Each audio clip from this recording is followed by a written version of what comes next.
the Opposition, Kemi Badenoch. Thank you, Mr. Speaker. On Monday, the Prime Minister's safeguarding minister admitted on the floor of the House that there was a cover-up of the child rape gang scandal. Does the Prime Minister think we should expose this cover-up? Mr. Speaker, this is obviously a serious issue. I oversaw the first grooming gang prosecution, which was in Rochdale more than a decade ago. There is a contrast here because the Leader of the Opposition, when she was Minister for Children, Women and Equalities, never raised this issue in the House in 3 years. Mr. Speaker, the Shadow Home Secretary held 352 external meetings during 20 months. How many were on this issue? Not one. And they failed, of course, to implement a single recommendation for the independent inquiry into child sex abuse. Mr. Speaker, my position is absolutely clear. Where there's evidence, the police should investigate and there should be appropriate prosecutions. That's route number one.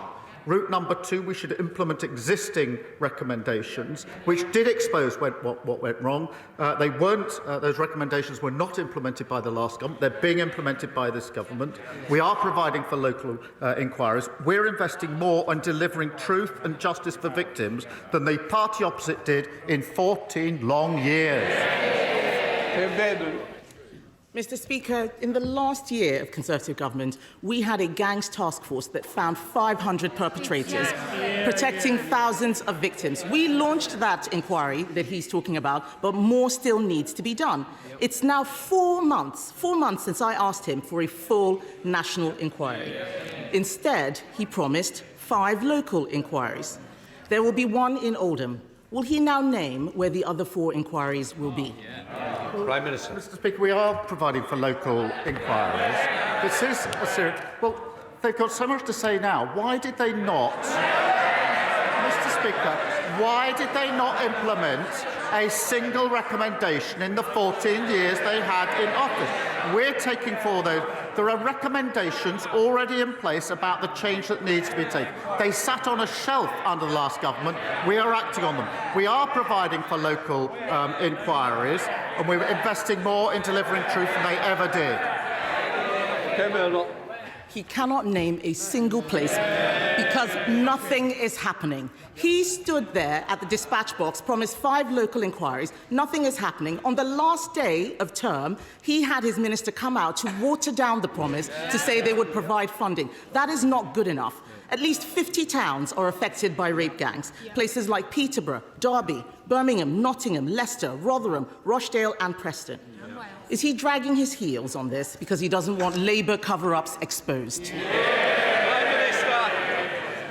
Mr. Speaker, I spent 5 years prosecuting this case. Mr. Speaker, I was the prosecutor that brought the first case. And when that file was brought to my attention, Mr. Speaker, I noticed that one of the defendants had not been prosecuted previously. Far from covering up, I asked for that file so that I could have a look at it. On the back of that, I then changed the entire approach to prosecutions, which was then lauded by the government. We were doing the right thing and brought those prosecutions. So my record was going after where I thought something had gone wrong and putting it right. She stayed silent throughout their years in government, and so did the entire front bench. Mr. Speaker, he's not the Director of Public Prosecutions anymore. He is the Prime Minister. People want to know what he is going to do now, not talk about what he did years ago. We are asking for a full national inquiry. Andy Burnham wants a national inquiry. He's not Conservative, he's Labour. Harriet Harman wants one. The member for Rotherham wants one. All of the victims I have met want a full national inquiry. He keeps talking about local inquiries, yet they have not got going. And they haven't got going because local authorities don't want to investigate themselves.